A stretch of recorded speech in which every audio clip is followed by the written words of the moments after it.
scripture text has been read in your hearing, it's not that it wasn't read adequately enough. I will reread it. You can keep your seats to help set the tone of the preaching moment. The 126th Psalm, psalmist is recorded as saying, when the Lord restored the fortunes of Zion, we were like those who dreamed. Our mouths were filled with laughter, our tongues with songs of joy. Then it was said among the nations, the Lord has done great things for them. The Lord has done great things for us, and we are filled with joy. Restore our fortunes, Lord, like streams in the Negev. Those who sow with tears will reap with songs of joy. Those who go out weeping, carrying seed to sow, will return with songs of joy, carrying sheaves with them. I want to preach to you from this third Sunday in Advent, sermonic thought, restored joy. Restored joy. Let us bow and pray. Lord, it's preaching time, and I need you more now than ever before. I need for you to do something for me that I cannot do for myself, and that is to send down the power of your Holy Spirit to stand with me, to give me everything I need to preach and teach with clarity of thought and of utterance.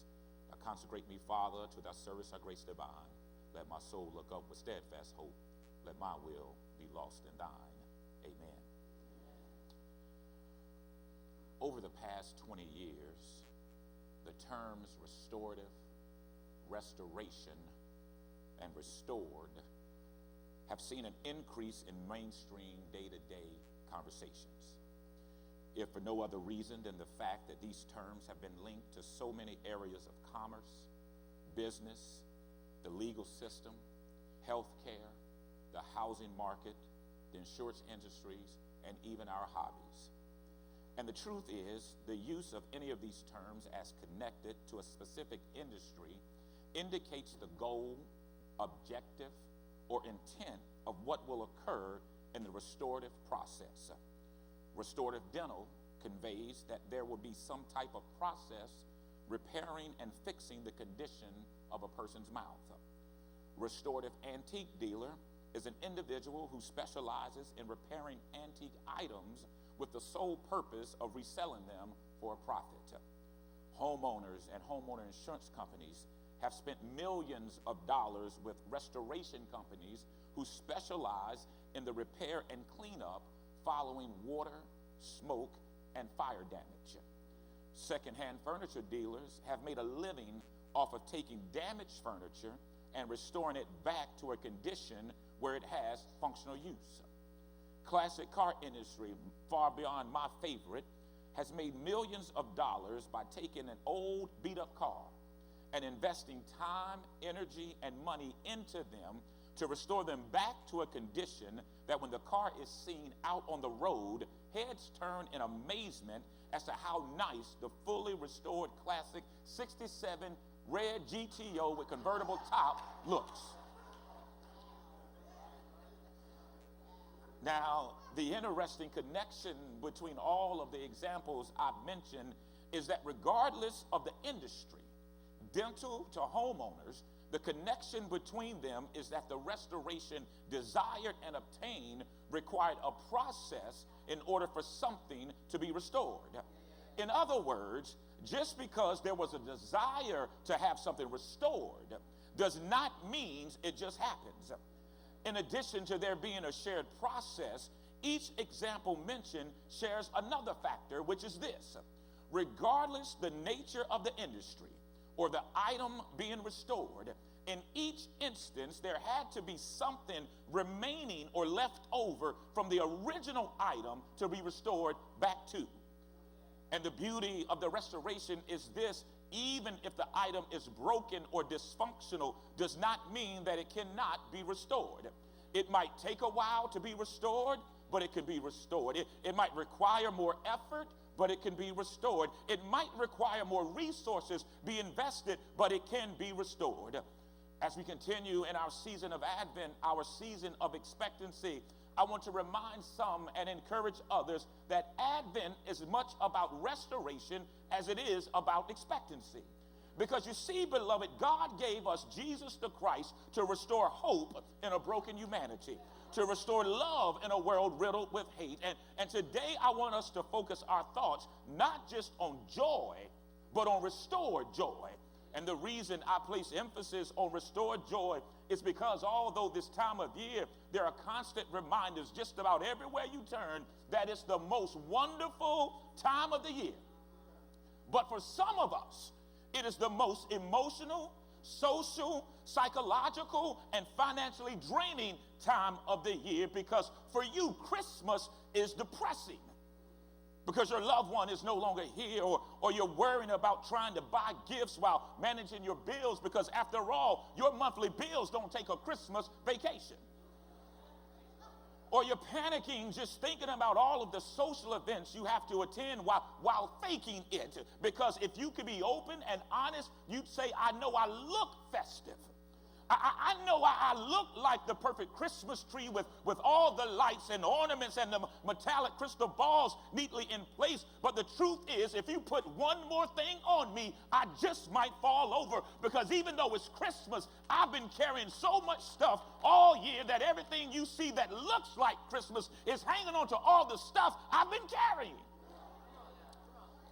And the truth is, some of us don't even feel good in church during Christmas because the songs and the service seems to resonate and connect with your pew members. But because of where you are during this season in your life, you're not even happy, let alone have any joy. Beloved, I need for you to understand the reason I said restored joy rather than restored happiness is because happiness is an emotion based on your condition. This is why TV commercials appeal to your emotions and not your common sense. Because as soon as your condition changes, your mood changes.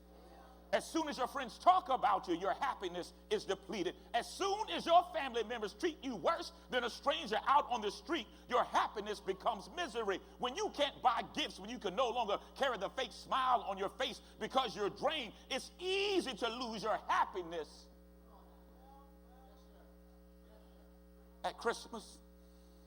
But beloved, when you lose your joy, that's a bigger problem, because happiness is an emotion that can disappear based on your circumstances. Joy, however, is a choice. Beloved, despite what goes on in your life, you choose how you respond. Please understand me, beloved. I'm not saying become disengaged with the reality of your life and simply say that everything is fine while you're waddling in a gutter of shattered hopes and broken dreams. On the contrary, joy isn't the denial of sadness or the pretending of happiness. Joy is born not from pretending everything is fine, but from holding on to hope as you go through life. So for that person who has lost your joy, I don't know how you lost it. I don't know where you lost it. I don't know when you lost it, but I still want to encourage you that your joy can be restored. And I believe this 126th Psalm demonstrates that even under extreme prolonged issues and circumstances, joy can still be restored. Although the Psalm, as it reads in many translations, is a song of ascent, meaning it is a psalm that would be sung by Hebrews making their way to Jerusalem, or possibly while ascending towards Mount Zion, or possibly while on the steps of the temple. However, when it was written, is where I believe we will see the tangible relationship between life and restored joy. And although the scholars differ as to who wrote it and when it was written, some believe it was written during the reign of Hezekiah to reflect Jerusalem's deliverance from the Assyrians. But for some, they believe Ezra or Nehemiah may have written it to describe the return of the Jewish exiles from Babylon.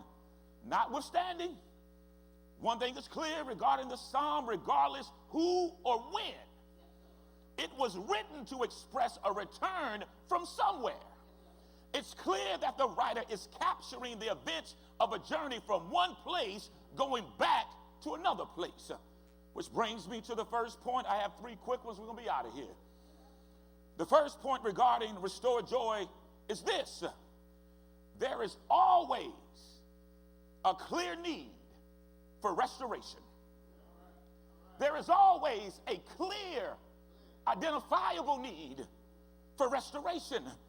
The psalmist begins by saying, when the Lord restored the fortunes of Zion. Now remember, I said regarding the various restoration industries, regardless of what is being restored, the fact that there is a restoration process could only mean that at some point the thing being restored used to be functional. It used to be intact, and it used to work properly. In the case of Israel, for the psalmist to say when the Lord restored the fortunes could only mean that there had to have been some misfortunes. There had to have been something to take place that caused the need for restoration. So what was it that caused the misfortunes? Understand, beloved, the people returning back to Zion are the descendants of Israel who at one point possessed the promised land. So at some point, they lived in the very place they are now returning back to. What do I mean? The generation of Jews that were delivered into the promised land were true to the Lord. Their children were true to the Lord, but somewhere along the way in the book of Judges, it lets us know that the same God-fearing, God-loving, God-worshiping people begin to let their surroundings influence them, and they rebelled against God and turned to idol worship. They broke their covenant. They broke the covenant that was made between them and God, the covenant that blessed them as they left Egypt, the covenant that sustained them in the wilderness, the covenant that enabled them to survive battles, the covenant that got them to the promised land. They broke it. Please understand, when I say that the need for restoration is clear, I mean it's clear that something is not working. It's clear that something is broken. It's clear that something has been damaged. It's clear that what now exists is not what has been. And in Israel's case, they were the ones who broke it. They were the ones responsible for the damage. Beloved, I need you to hear me as it relates to your restored joy and the clear need for restoration. Here's the sub-point to the point. You need to be honest about how you got in the place of where and when you lost your joy. You need to be honest about how you got to the place of where and when you lost your joy.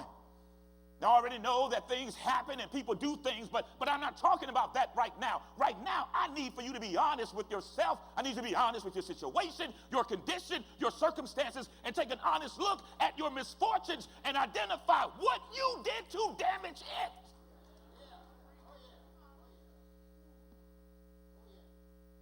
What you did to break it. Because one thing for sure and two things for certain, there are some areas in your life that need to be restored, not because of what they did, but because of what you did. Beloved, I need you to hear me clearly. Stop blaming the devil for your decisions.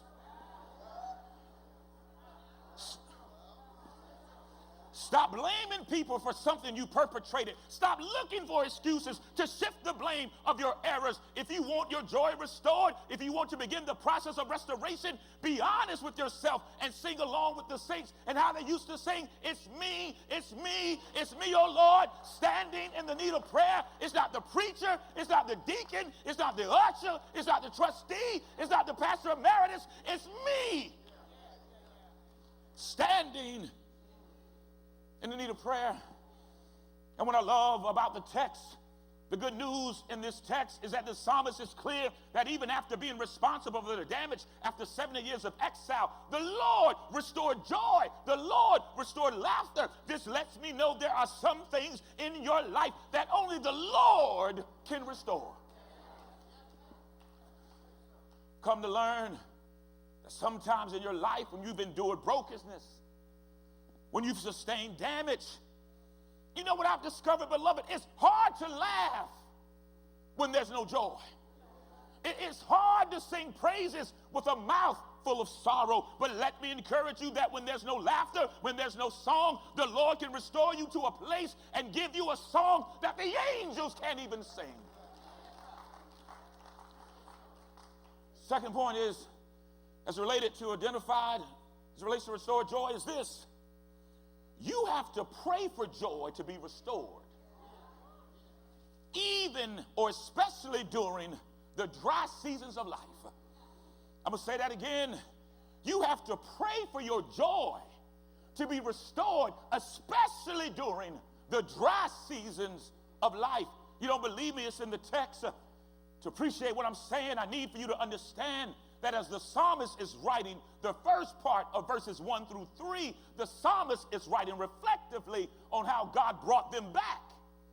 But keep in mind, when they left or were taken into captivity, other nations had come into their land and destroyed their land. So although God blessed them for them to return back, to be restored back to what they had lost, they returned back to a less than optimal situation.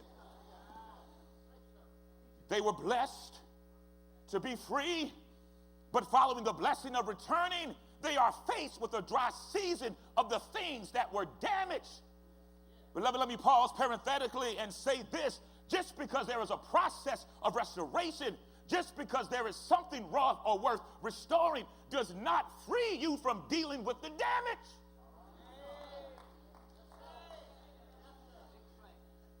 Just because you desire to restore what is broken, just because you desire to have a restoration process, does not excuse you from dealing with the damage. And for Israel, the reality of the fact is this: even though they are returning, it's been 70 years. So at the same time, it's restoration, and at the same time, it's a new beginning that still has to deal with leftover damage. It's restoration. It's a new beginning, but they still have to deal with the damage. And once the reality of starting anew sets in, the psalmist realizes the magnitude of being restored and understand there is no way to address the damage or do this without seeking God. And what I love is how the psalmist paints the picture of their reality. The psalmist says, listen to these words: restore our fortunes, Lord, like the streams of Negev. The psalmist is praying to the Lord, listen, I need you to do something specifically for me in this instance. Now, Reverend Woodson, what's interesting is this: out of all the other geographical streams in Israel, why did the psalmist specifically pray for God to restore the fortunes of Israel like the streams of Negev? Keep in mind, the psalmist is writing about being restored, and after they return, they realize they have a deal with the residual damage, and as a result are in a dry season.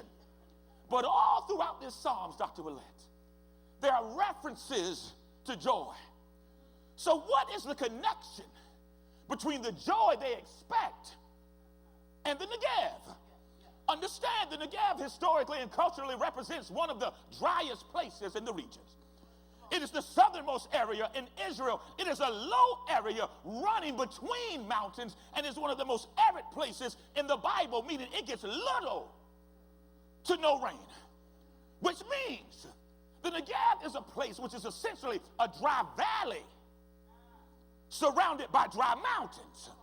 And these dry valleys are basically dry all year. So by now you're probably thinking, why is the psalmist requesting that their fortunes or their joy to be restored like streams in a place where there's no water? There's no water source there. It's a dry valley surrounded by dry mountains, but the psalmist is intentional. God, I need for you to restore me like this. Because the psalmist knows that the Negev is a dry and dusty place. The psalmist understands that the Negev is a dry ravine during the rest of the year or most parts of the year. But in the right season, the rain comes, and where there is no natural water source, but because of the power of God to send rain, the dry place becomes a river. Oh, y'all missed that one. There's no water source there. But because by the power of God in the right season, the dry place becomes a river. In the right season, no matter how dry it was, the valley is transformed into a river. In the right season, the place that once was dry and barren is now an overflowing river in the middle of a desert. Beloved, Israel had been in captivity. They endured years of slavery. They endured the exile, humiliation, and defeat. That was their Negev. That was their dry season. They had to start over again. That was their dry season. Now here it is. How about you? What's your Negev? What's your dry season?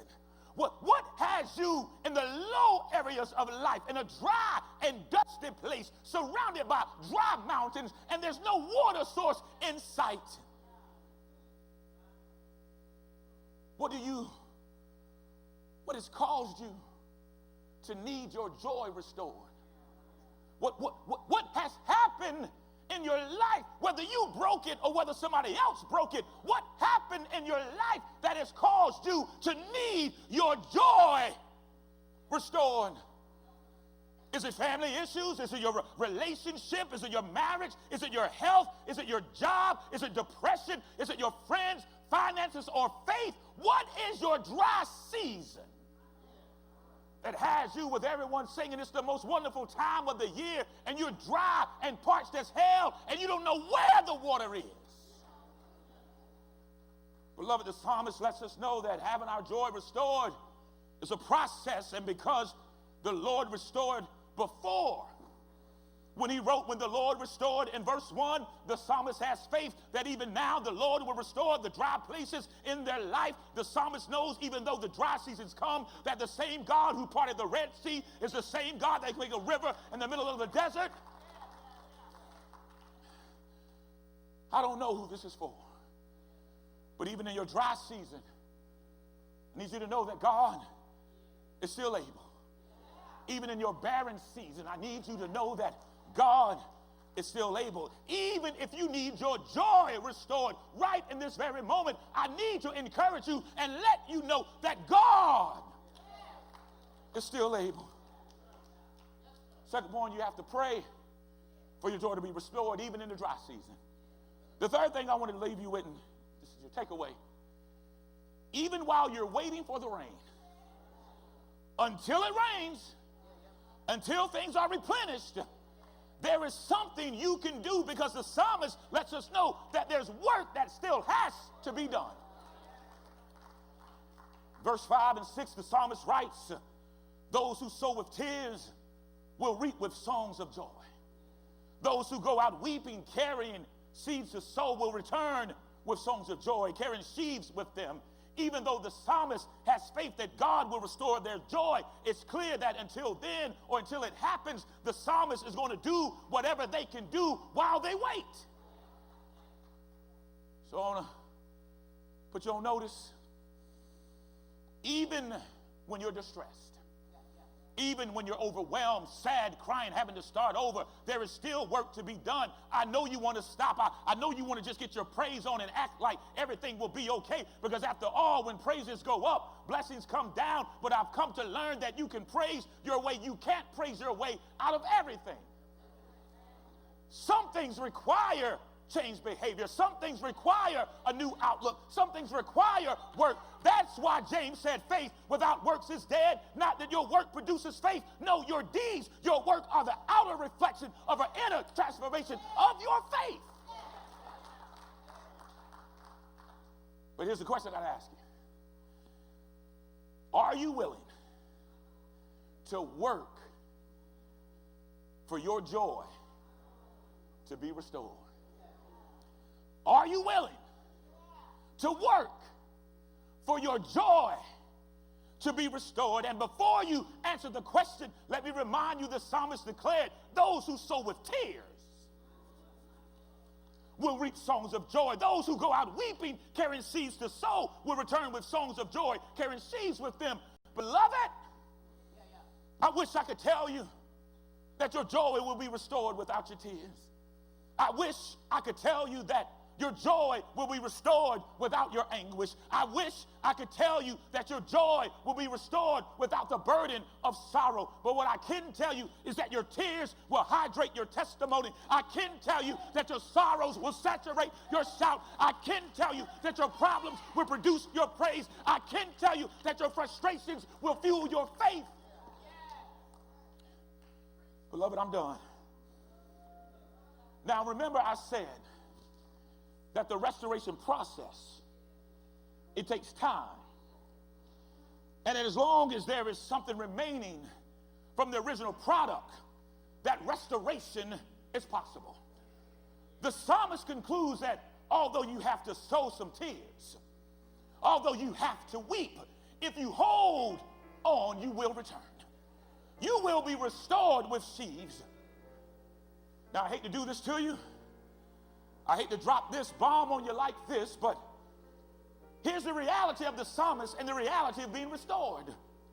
When the psalmist stops writing this particular psalm, complete restoration hasn't happened yet.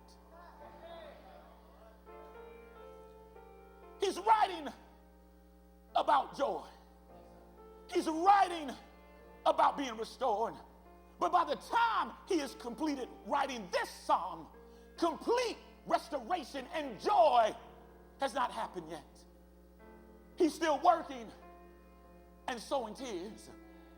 He's still working and weeping. He's still in the dry, dusty place, but what he is doing is trusting the process of restoration. And as long as he is trusting the process, he works and he sows.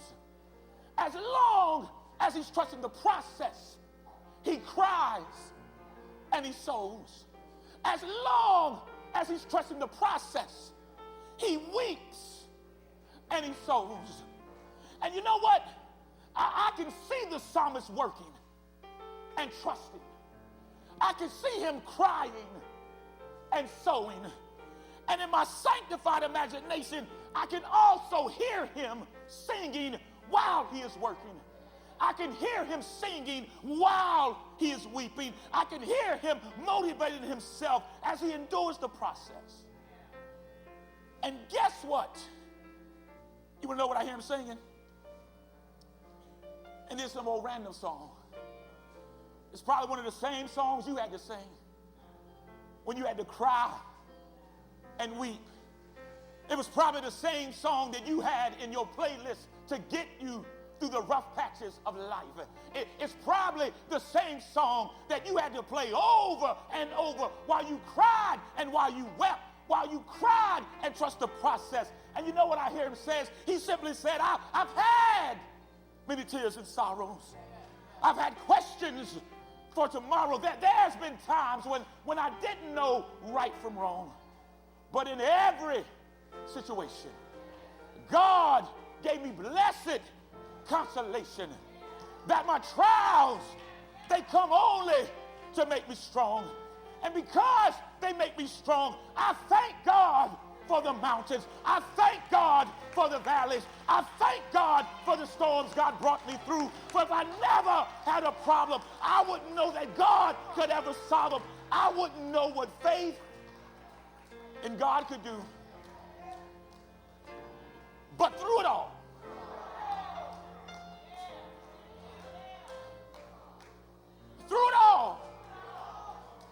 I've learned to trust in Jesus.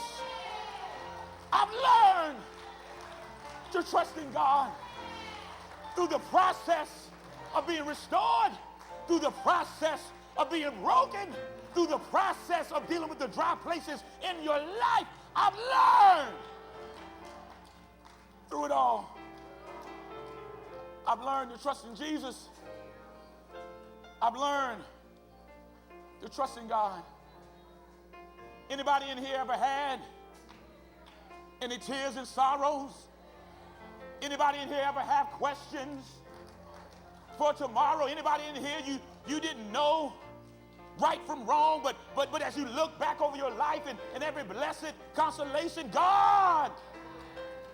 did God let you know that your trials only come to make you strong? And then you figured it out, that through it all, you've learned that you could trust God. You learned that you could trust God through the damage. You could trust God. Through being broken, you could trust God. Through losing your joy, you could trust God.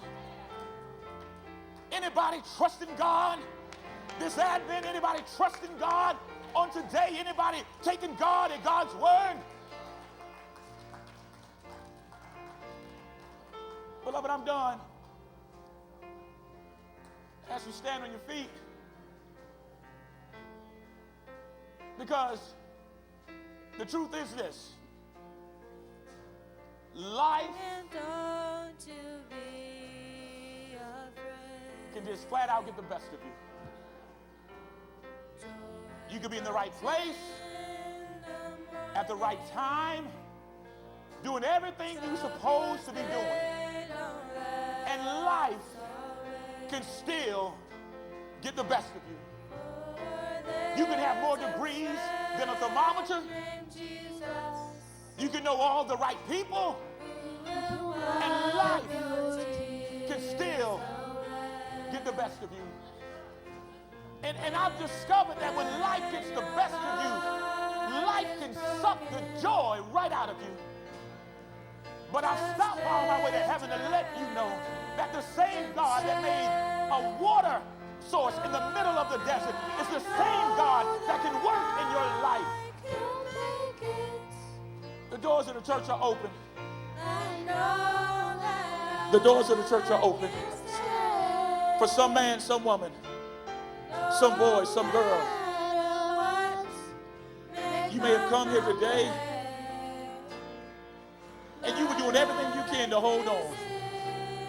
You were at the verge of losing your joy. I'm telling you that your joy can be restored. I'm telling you, you may have to cry some tears. You may have to sow some seeds in your weeping. But I take God at God's word. You will have your joy restored.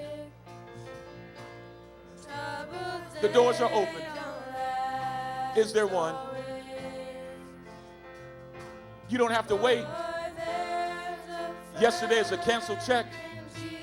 Tomorrow is a promissory note. You can have your joy, the process of your joy being restored. You can start today. Why don't you come? You could be looking for a new church. I'm telling you, Mount Carmel Baptist Church, we're just your family. We're your family members that you haven't come to yet. We've been waiting on you. Why don't you come? Now, this was another point I started to break out in the sermon. There's a verse in that text that says there were other nations that said that the Lord has blessed them. And I struggled with that. I said, what does that mean? Now, I told you that when they lost the land, based on what they did, there were 7 other nations that actually came in and plundered their land. There were 7 other nations that watched them march into captivity.